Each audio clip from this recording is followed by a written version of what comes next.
Hi everyone, it's Miss Carrie from Bridgeville and South Fayette Township Libraries, and what we're doing today is basic stitches. So I'm a beginning sewer and I found this amazing tutorial for 30-day stitches off of Jennifer Jangles on Etsy, and we're going to try it out together step by step. So let's see what you'll need. Alright, so what you'll need: embroidery hoop, some fabric, needle, and some embroidery thread. So today we're going to be working on the backstitch.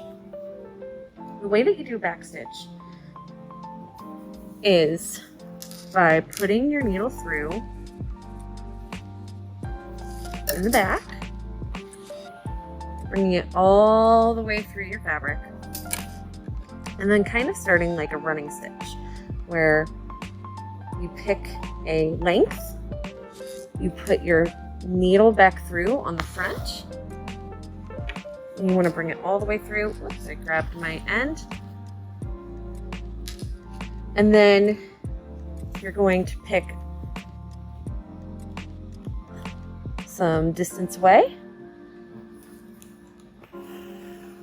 bring your thread all the way through, and then you're going to go back to where your second hole was, and you're going to put your needle through it. And that's how you do backstitch.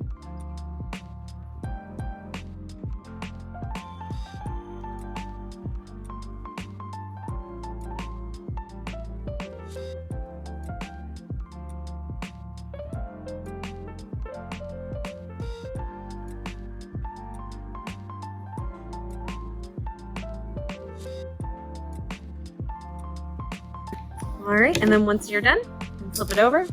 And I like to use my previous stitches to make knots, but you can definitely just double knot it. But what I do is I put my needle through a stitch, and then I just continually go back through the same way. And it'll make a little knot. And then you wanna